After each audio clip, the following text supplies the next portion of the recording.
Itatech, el podcast donde explicamos temas relacionados con la tecnología, telecomunicaciones, ciberseguridad y más. Febrero 2025. El ingeniero Johann Sebastian Bach. Ingeniero, ¿alguna vez te han dicho que algo es imposible de lograr o te han picado el orgullo y de ahí sacas tu lado ingenieril para resolver algo que otros no podían o pensaron que tú no podías? ¿Cuántos inventos se habrán creado solo porque a un ingeniero le dijeron que no se podía o que no servía? Es casi como la palabra mágica para picar el orgullo y lograr lo impensable, algo que otros consideran imposible, hacerlo posible. Los ingenieros siempre estamos bordeando los límites de lo posible y estirándolos para encontrar nuevas formas de hacer las cosas, y a veces que te piquen tantito el orgullo hace que esos límites se rompan. Así era el espíritu de Johann Sebastian Bach, constantemente cuestionado de su estilo musical, pero siempre bordeando los límites de lo posible. Creó música para salón, música para cantar, para simplemente musicalizar, pero intentaba también música compleja, música que estimulara el intelecto, música que fuera una ofrenda para Dios. Y esos límites de lo posible fueron estirados cuando Bach fue llamado por el rey Federico el Grande a su palacio. El rey de Prusia había escuchado mucho sobre aquel músico que podía improvisar y crear obras magníficas. Recordemos que no existía Spotify. Si querías escuchar a un músico o escuchar sus obras, tenías que estar frente al músico con su instrumento. El rey era conocedor de la música, él mismo tocaba la flauta y se le adjudican algunas composiciones. Era un rey inteligente y culto que le gustaba rodearse de personas inteligentes de la talla, por ejemplo, de Voltaire, quien se quejaba del rey diciendo que si el rey te consideraba su amigo, quería decir su esclavo. Y si te invitaba a cenar, significaba que quería mofarse de ti frente a su corte toda la noche. Al enterarse Federico el Grande que el viejo Bach llegaba a la ciudad, pidió que lo remitieran amablemente a la fuerza con él, y muy seguramente su interés era genuino. Le interesaba conocer el arte de aquel personaje del que tanto se hablaba.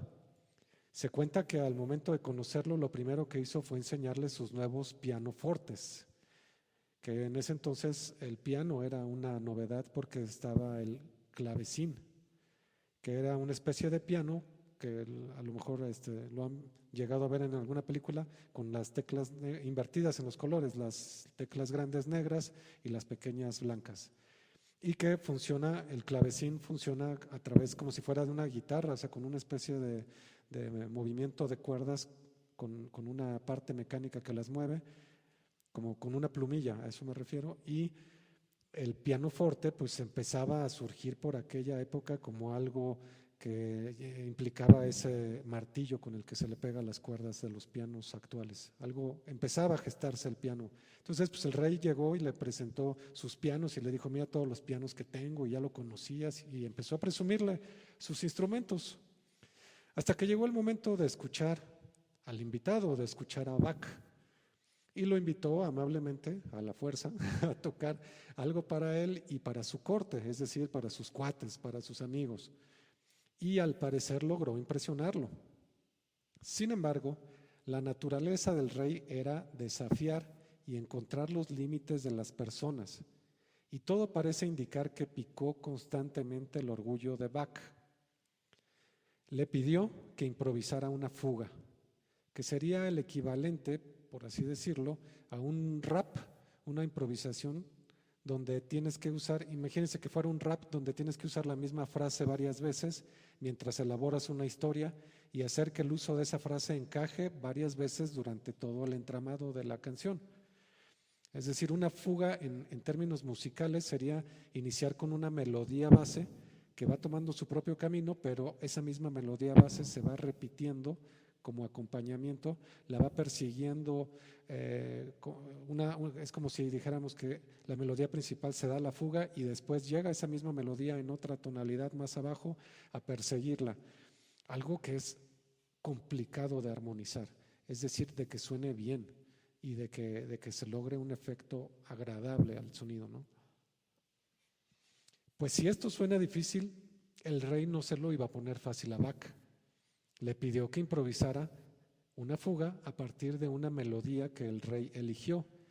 Y esta melodía sucede que pasaba por varias tonalidades, lo que la hacía difícil de armonizar, difícil de hacer que encajara bien. Para muchos esto sería una pesadilla musical, componer una fuga en una melodía con estas características. Volviendo al ejemplo de que te pidan hacer un rap, es como si te dijeran que lo hicieras con un trabalenguas, o sea, te dan una palabra difícil de pronunciar.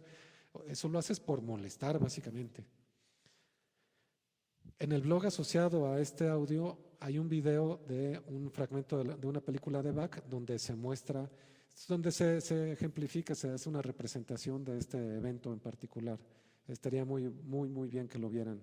Vamos a poner un vínculo en la descripción de este audio. Y bueno, pues cuenta la leyenda que Bach fue capaz de improvisar en ese momento una fuga a 3 voces. Es decir, que la melodía que el rey sugirió para hacer esta fuga apareció en 3 diferentes tonos, como una va persiguiendo a la otra, ¿no? A veces como melodía principal y a veces como acompañamiento. Algo ya de por sí muy complicado. Y al ver que Johann Sebastian Bach podía manejar esta situación, pues ya sea para minimizar este logro o para seguir picando hasta encontrar cuál era el límite de Bach, el rey le pidió que ahora lo hiciera más difícil, una fuga no a 3 voces, sino a 6 voces, algo que realmente es humanamente imposible. Johann Sebastian Bach, con humildad y cortesía y mucha disculpa y todo eso, le dijo que no podía lograrlo en tan poco tiempo, que eso requería un poco de reflexión. Y pues el rey encontró al parecer que hasta ahí llegaba la capacidad de Bach. Logró satisfacer su curiosidad de hasta dónde era posible y sin duda pues Bach era excelente, pero no era tan sobrehumano después de todo, no logró hacer algo tan complicado, ¿no? Y bueno, pues Bach no se iba a quedar de brazos cruzados. Su orgullo lo hizo trabajar en lo que se convertiría en la obra intelectual más madura, compleja y sobresaliente de Johann Sebastian Bach. La ofrenda musical. Una obra maestra del ingenio. Tomó el tema, esa melodía que propuso el rey, y de una manera muy sutil minimizó la complejidad de esta melodía, jugando de diferentes formas muy complicadas y sofisticadas, que realmente lo hizo parecer un juego de niños. Y no solo eso, convirtió esta melodía del rey en múltiples canon. Un canon es algo parecido a la fuga en el sentido de que esa melodía va apareciendo constantemente a lo largo de esa construcción. Y sirve de melodía principal y sirve de acompañamiento, pero las reglas del canon son un poco más estrictas. Implica ya sentarse a planearlo, implica dedicarle tiempo. Y la melodía del rey, que pasaba por varias tonalidades, pues no se presta fácilmente para un canon. Pero pues Bach no solo compuso un canon, sino varios cánones con esta melodía del rey, cada uno de los cánones más complejos que el otro. Uno de ellos, un canon a 6 voces, que fue lo que el rey le pidió, y es algo que no se tiene conocimiento que antes hubiera logrado Bach, incluso con melodías más sencillas.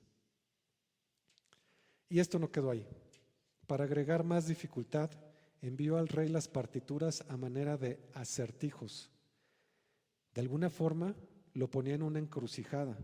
Si resolvía los acertijos, lo introducía a su genialidad, con la que Bach logró su desafiante tema convertir en cosas muy complicadas, pero si el rey no resolvía esos acertijos, entonces no estaba a la altura musical e intelectual de Bach y no llegaría nunca a encontrar el límite de la capacidad de Bach. Johann Sebastian Bach hizo con la melodía del Rey obras complejísimas y ricas. Esto no fue una ofrenda para el Rey, esto fue una ofrenda para la humanidad. El ejemplo que más me gusta, el canon cangrejo. Como sabrán, los cangrejos caminan para adelante y para atrás. El canon cangrejo es un palíndromo musical. Un palíndromo son esas palabras que se pronuncian igual en un sentido que si se leen al revés. Si las lees en el sentido correcto o si las lees al revés se escuchan igual. Hay incluso palíndromos de frases largas que se pueden leer igual de inicio o de final para el inicio. Entonces, el canon cangrejo inicia con la melodía del Rey y parece que va tomando un camino natural. No parece nada complicado al principio, pero al final de la partitura, Bach escribe una pista, invierte los símbolos musicales con los que se inicia una partitura y los pone al final de la partitura, sugiriendo que la melodía puede reproducirse de forma inversa, es decir, de atrás hacia adelante. Y hasta ahí suena como una curiosidad musical.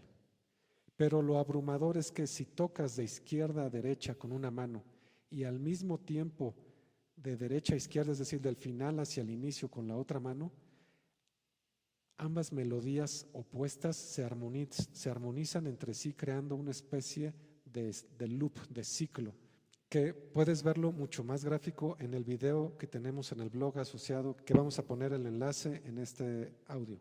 Otro de los ejemplos de lo que construyó Bach con la melodía del Rey es el canon por tonos o canon infinito, donde le escribe una leyenda al Rey que dice que su gloria crezca mientras así lo haga la modulación. En este canon, Bach utiliza una variante de la melodía del Rey y la desarrolla de forma que el tono en el que inicia la pieza va cambiando de forma tan sutil que al finalizar la pieza ya está en una tonalidad arriba y vuelve a comenzar la melodía original pero en otro tono. Sin que te des cuenta, la melodía ya subió de tono, lo que hace que si se continúa repitiendo este patrón va aumentando la melodía poco a poco cada vez de tono y se va haciendo más aguda y podría seguir así infinitamente creciendo o hasta que las notas del instrumento se acaben, hasta que las teclas o hasta que el violín se acabe. Es básicamente una obra maestra de la composición musical. La ofrenda musical es una pequeña muestra de la obra de Bach, pero es una muestra representativa de su genialidad matemática musical. El uso de patrones que se autorreferencian a sí mismos, el uso de ciclos, el uso de modulación, de jugar con el infinito, de usar algoritmos tipo fractal que se van desentrañando, pero que le dan una secuencia lógica a la música. Mucha de la música de Bach no es fácil de escuchar porque no es fácil de entender inicialmente. Puede ser que sí haya una barrera para escuchar esa música de Bach, porque una parte importante de su música no estaba pensada para ser disfrutada al escucharla, que digo, hay obras hermosísimas de Bach para ser escuchadas, pero también muchas de sus obras estaban hechas para ser disfrutadas por quien ejecutaba el instrumento. Quienes ejecutan la música de Bach se ven sorprendidos por patrones que se van desarrollando y repitiendo con sus manos, que parecen ocultos, pero que te sorprenden cuando no te lo esperas, y la música toma caminos complejos hasta que te lleva a un punto que dices, ¿cómo va a salir de este embrollo? Se acaba de meter en un problema Bach con esta melodía y de pronto te sorprende de las formas creativas en cómo resolvía estos problemas, por así decirlos, y te sumerge en la mente de Bach. Es una cosa hermosa.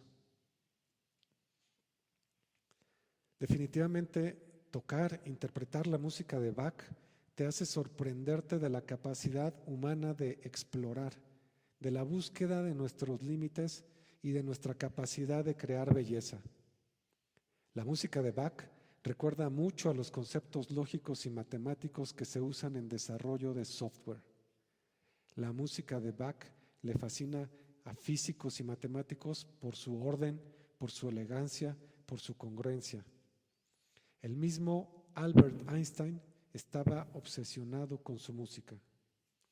Y si a esto agregamos que Bach tocaba el órgano, que es el instrumento más grande, ingenieril y hermoso que haya existido jamás, la máquina más poderosa en su momento, que Bach podía domar a través de simples teclas, cual si fuera una computadora gigante, creo que con esto podemos concluir que Bach se gana el doctorado de ingeniero con honores a la causa. Para concluir, una hermosa frase de Douglas Adams. Beethoven te hace sentir cómo es ser Beethoven. Mozart te hace sentir cómo es ser humano. Bach te hace sentir cómo es el universo. Todas sus partituras las firmaba Bach con la frase por la gloria de Dios, ofreciendo sus composiciones como lo mejor de sí mismo. Y qué mejor manera de honrar tu propia existencia que ofreciendo la mejor versión de ti mismo. Itatech. Recuerda seguirnos en redes y consultar nuestros blogs, donde podrás mantenerte actualizado.